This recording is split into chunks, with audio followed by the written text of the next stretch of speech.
Hello नमस्कार साथियों, स्वागत है एक और नए वीडियो में आपके अपने चैनल एसएससी लोकेट पर। साथियों, हम स्टैटिक जीके के क्वेश्चन करने वाले हैं इस वीडियो में और सभी प्रश्न किसी भी परीक्षा की तैयारी कर रहे हो बहुत ही महत्वपूर्ण है। तो पहला प्रश्न है हमारा, ब्रह्म समाज की स्थापना किसने की?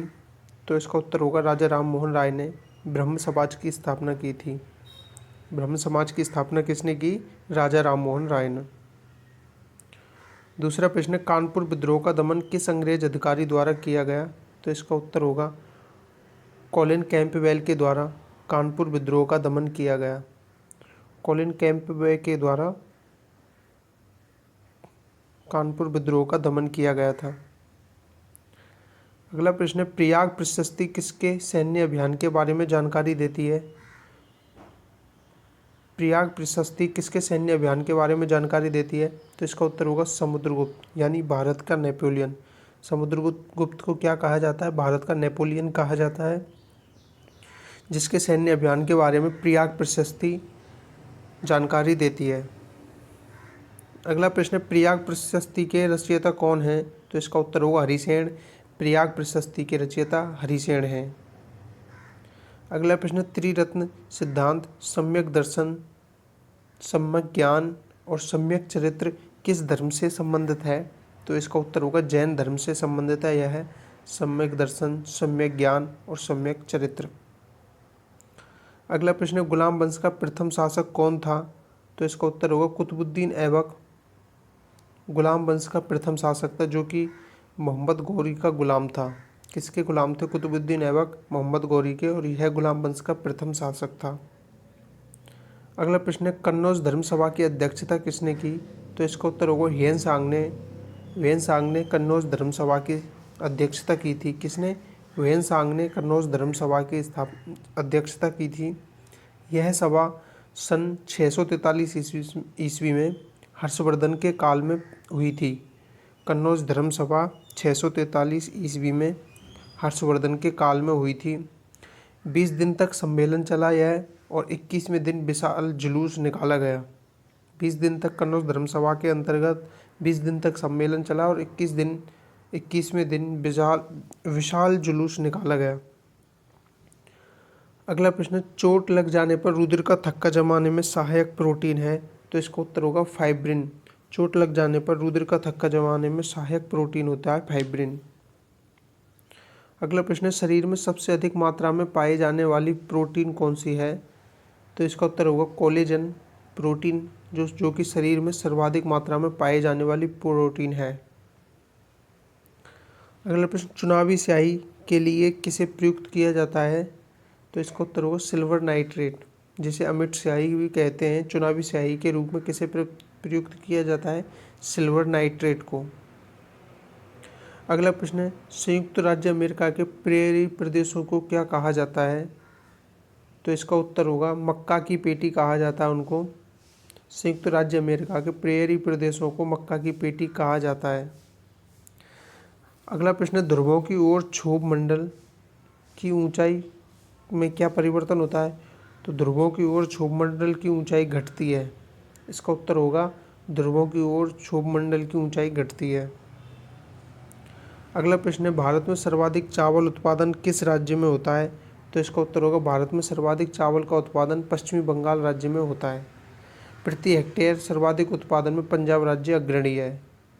वैसे भारत में सर्वाधिक उत्पादन पश्चिमी बंगाल में होता है, लेकिन प्रति हेक्टेयर सर्वाधिक उत्पादन में पंजाब राज्य का प्रथम स्थान है। अगला प्रश्न, भारत का एकमात्र तैरता हुआ राष्ट्रीय उद्यान कौन सा है? तो इसका उत्तर होगा कैबुल लामजाओ भारत का एकमात्र तैरता हुआ राष्ट्रीय उद्यान है, और यह राष्ट्रीय उद्यान मणिपुर राज्य में स्थित है। कहाँ पर स्थित है? मणिपुर राज्य में स्थित है कैबुल लामजाओ राष्ट्रीय उद्यान, और यह भारत का एकमात्र तैरता हुआ राष्ट्रीय उद्यान है। अगला प्रश्न है, कुतुब मीनार का नामकरण किसके द्वारा नाम पर किया गया था? तो इसका उत्तर है कुतुबुद्दीन बख्तियार काकी के नाम पर कुतुब मीनार का नामकरण किया गया था। कुतुब मीनार का निर्माण कार्य शुरू करवाया कुतुबुद्दीन ऐबक ने शुरू करवाया था, और कार्य पूर्ण इल्तुतमिश के काल में हुआ था। कुतुबुद्दीन ऐबक के द्वारा कुतुब मीनार का कार्य शुरू करवाया गया था और कार्य पूर्ण इल्तुतमिश के काल में हुआ था। कुतुब मीनार की फिरोज तुगलक के काल में आकाशीय बिजली गिरने से चौथी मंजिल ध्वस्त हो गई थी। फिरोज तुगलक का शासनकाल चल रहा था और आकाशीय बिजली गिर जाने के कारण चौथी मंजिल ध्वस्त हो गई थी कुतुब मीनार की। अगला प्रश्न है, यजुर्वेद का पाठन करने वाला क्या कहलाता है? तो इसका उत्तर होगा अथर्वयु। यजुर्वेद का पाठन करने वाला जो व्यक्ति होता है उसे अथर्वयु कहते हैं। और ऋग्वेद का पाठन करने वाला होत्र कहलाता है। सामवेद का पाठन करने वाला उद्गाता कहलाता है। सामवेद का पाठनकर्ता क्या कहलाता है? उद्गाता। और अथर्ववेद का पाठन करने वाला पुरोहित या ब्रह्मा कहलाता है। पुरोहित या ब्रह्मा को कहलाता है अथर्ववेद का पाठन करने वाला। अगला प्रश्न है, ताजमहल का पूर्वगामी किसे कहा जाता है? तो इसका उत्तर होगा ताजमहल का पूर्वगामी किसे कहा जाता है?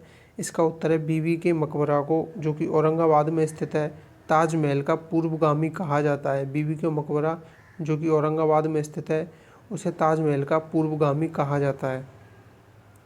अगला प्रश्न, भारत का वह राज्य जो तीन ओर से बांग्लादेश से घिरा हुआ है? तो इसका उत्तर होगा त्रिपुरा राज्य बांग्लादेश से तीन ओर से घिरा हुआ है। त्रिपुरा राज्य बांग्लादेश से तीन ओर से घिरा हुआ है। अगला प्रश्न है, तुलबुल बहुउद्देश्य परियोजना भारत व पाकिस्तान की संयुक्त परियोजना है, यह किस नदी पर स्थित है?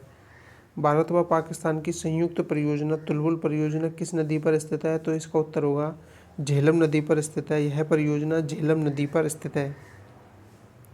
अगला प्रश्न है, विश्व की सबसे लंबी पर्वतमाला कौन सी है?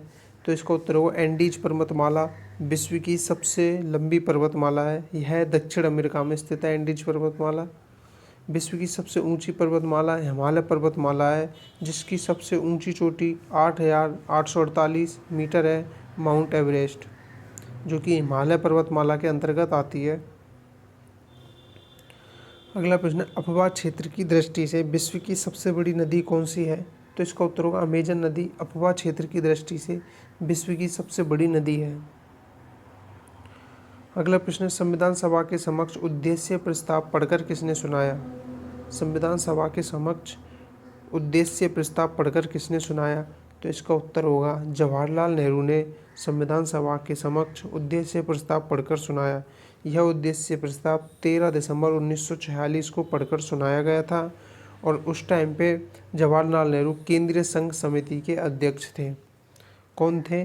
केंद्रीय संघ समिति के अध्यक्ष थे और यह 13 दिसंबर 1946 को पढ़कर सुनाया गया।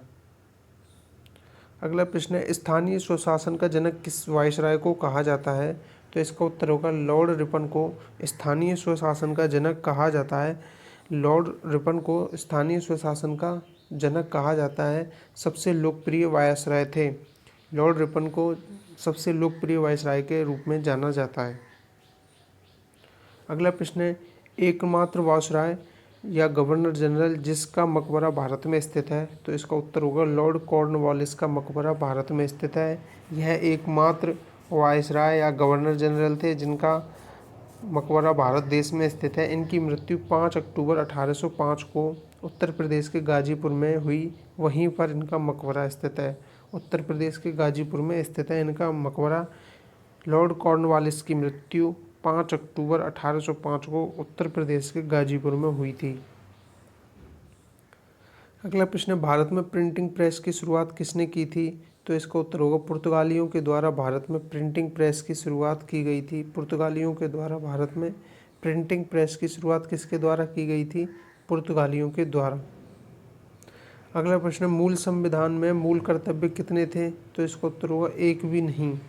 मूल संविधान में कोई भी मूल कर्तव्य नहीं थे। मूल कर्तव्यों को 42वें संविधान संशोधन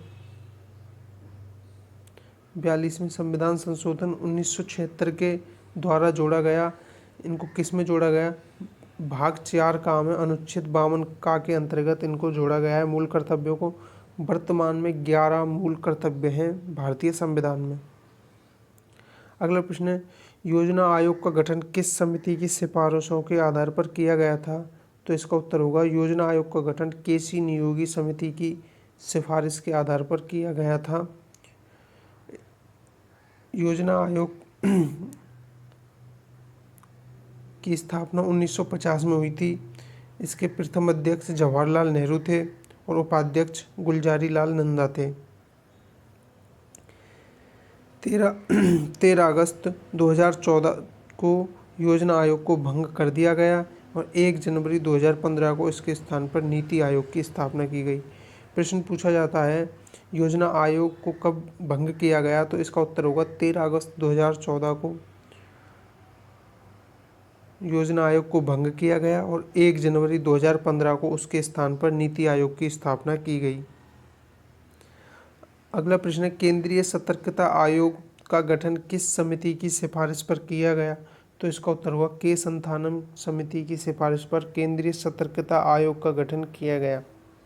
के संथानम समिति की सिफारिश पर केंद्रीय सतर्कता आयोग का गठन किया गया। के संथानम समिति की स्थापना 1961-62 में हुई और समिति की सिफारिश पर 1964 में केंद्रीय सतर्कता आयोग की स्थापना की गई। 1961-62 में के संथानम समिति की स्थापना हुई, उसके आधार पर 1964 में केंद्रीय सतर्कता आयोग की स्थापना की गई। पहले केंद्रीय सतर्कता आयुक्त नेट्टूर श्रीनिवास राव थे। पहले केंद्रीय सतर्कता आयुक्त कौन थे? नेट्टूर श्रीनिवास राव। इम्पोर्टेंट क्वेश्चन है। वर्तमान में सुरेश एन पटेल केंद्रीय सतर्कता आयुक्त हैं। अगला प्रश्न है भारत की संविधान सभा का संवैधानिक सलाहकार कौन था, तो इसका उत्तर होगा सर BN राव भारत की संवैधानिक सभा का संवैधानिक सलाहकार था। संविधान सभा की पहली बैठक 9 दिसंबर 1946 को हुई थी। संविधान सभा की पहली बैठक 9 दिसंबर 1946 को हुई थी। अगला प्रश्न है संविधान सभा की प्रारूप समिति के अध्यक्ष कौन थे, तो इसका उत्तर होगा BR Ambedkar. Doctor BR Ambedkar प्रारूप समिति के अध्यक्ष थे संविधान सभा के, जिसमें एक अध्यक्ष और 6 अन्य सदस्य सम्मिलित थे। प्रारूप समिति की पहली बैठक 29 अगस्त 1947 को हुई थी। कब हुई थी? प्रारूप समिति की पहली बैठक 29 अगस्त 1947 को हुई थी। अगला प्रश्न है संविधान में कितने प्रकार के आपातकालों का प्रावधान है, तो इसका उत्तर होगा संविधान में 3 प्रकार के आपातकालों का प्रावधान है, जिसमें पहला है अनुच्छेद 352 के अनुसार आपातकाल लगाया जा सकता है, जिसे राष्ट्रीय आपातकाल लगाया जाता है। दूसरा है अनुच्छेद 356 के अनुसार आपातकाल, जिसमें राज्य आपातकाल लगाया जाता है, राज्यों में आपातकाल लगाया जाता है। और तीसरा है अनुच्छेद 360 के अनुसार जो वित्तीय आपातकाल होता है। अगला प्रश्न है संसद की लोक लेखा समिति का अध्यक्ष किसके द्वारा नियुक्त किया जाता है, तो इसका उत्तर होगा लोकसभा के अध्यक्ष द्वारा संसद की लोक लेखा समिति का अध्यक्ष नियुक्त किया जाता है, लोकसभा अध्यक्ष के द्वारा। परंपरा के अनुसार लोक लेखा समिति का अध्यक्ष विपक्ष का नेता होता है और समिति में 22 सदस्य होते हैं, जिसमें 15 लोकसभा के और 7 राज्यसभा के सदस्य सम्मिलित होते हैं। अगला प्रश्न है स्वतंत्र भारत की लोकसभा का प्रथम अध्यक्ष कौन था, तो इसका उत्तर होगा गणेश वासुदेव मावलंकर जी, GV मावलंकर जी स्वतंत्र भारत की प्रथम लोकसभा के अध्यक्ष थे। लोकसभा की प्रथम महिला अध्यक्ष कौन है, तो इसका उत्तर होगा मीरा कुमार लोकसभा की प्रथम महिला अध्यक्ष हैं। ये 15वीं लोकसभा की अध्यक्ष थीं। निर्वाचन क्षेत्र इनका सासाराम बिहार है और ये बाबू जगजीवन राम की पुत्री थीं। मीरा कुमार जगजीवन राम की पुत्री हैं, लोकसभा की प्रथम महिला अध्यक्ष रह चुकी हैं और ये 15वीं लोकसभा में अध्यक्ष थीं। अगला प्रश्न वह प्रधानमंत्री कौन है जिन्होंने अपने कार्यकाल के दौरान कभी भी संसद के सत्र में भाग नहीं लिया, तो इसका उत्तर होगा चौधरी चरण सिंह प्रधानमंत्री थे, जिन्होंने कभी भी अपने कार्यकाल के दौरान संसद के किसी भी सत्र में भाग नहीं लिया। चौधरी चरण सिंह का कार्यकाल प्रधानमंत्री पद के रूप में जुलाई 1979 से जनवरी 1980 तक प्रधानमंत्री के पद पर रहे। अगला प्रश्न है वर्ष 1975 से 1977 के बीच में आपातकाल के दौरान भारत के प्रधानमंत्री कौन थे, तो इसका उत्तर होगा श्रीमती इंदिरा गांधी भारत की प्रधानमंत्री थी 1975 से 1977 के मध्य। यह आपातकाल आंतरिक अशांति के आधार पर 1975 का आपातकाल लगाया गया था। अगला प्रश्न है, संविधान में संशोधन की प्रक्रिया का उल्लेख कौन से अनुच्छेद में किया गया है? तो इसका उत्तर होगा 368। अनुच्छेद 368 में संविधान में संशोधन की प्रक्रिया का उल्लेख किया गया है। यह प्रक्रिया दक्षिण अफ्रीका के संविधान से अपनाई गई है। अगला प्रश्न है, भारत में लोकतांत्रिक विकेंद्रीकरण के जनक कौन हैं? तो इसका उत्तर होगा लॉर्ड रिपन। भारत में लोकतांत्रिक विकेंद्रीकरण के जनक कहलाते हैं लॉर्ड रिपन। भारत में लोकतांत्रिक विकेंद्रीकरण के जनक हैं। अगला प्रश्न है, 74वें संविधान संशोधन 1992 के द्वारा भारतीय संविधान में कौन सी अनुसूची जोड़ी गई? तो इसका उत्तर होगा 12वीं अनुसूची।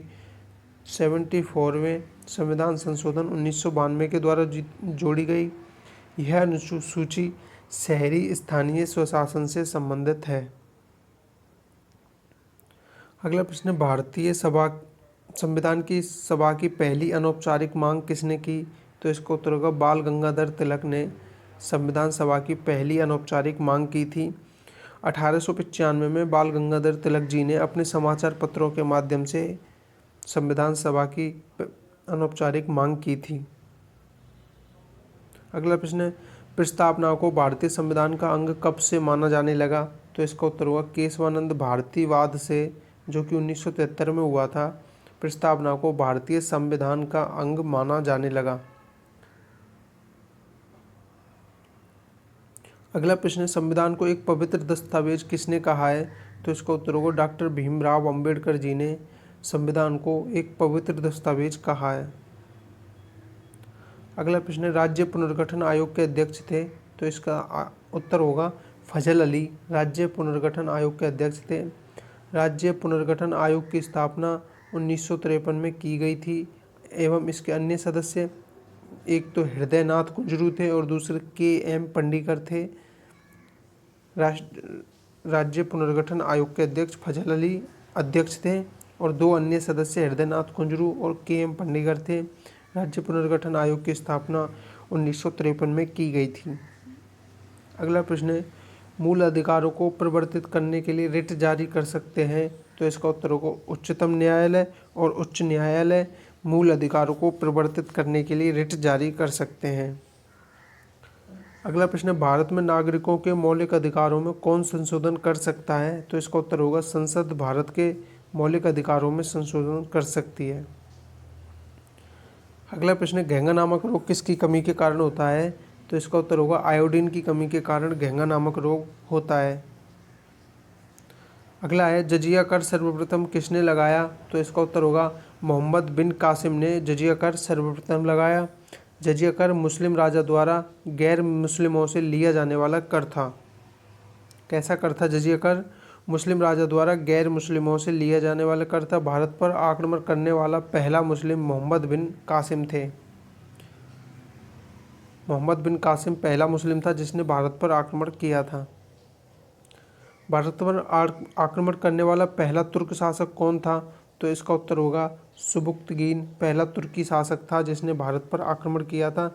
सुबुक्तगीन ने 986 ईस्वी में भारत पर आक्रमण किया था।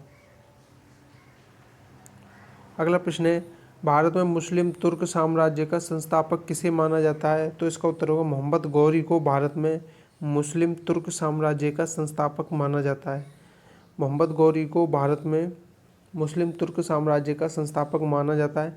मोहम्मद गौरी ने 1192 ईस्वी में दिल्ली व अजमेर के शासक पृथ्वीराज तृतीय को हराया था। उसके बाद उन्होंने यहाँ पर शासन किया था।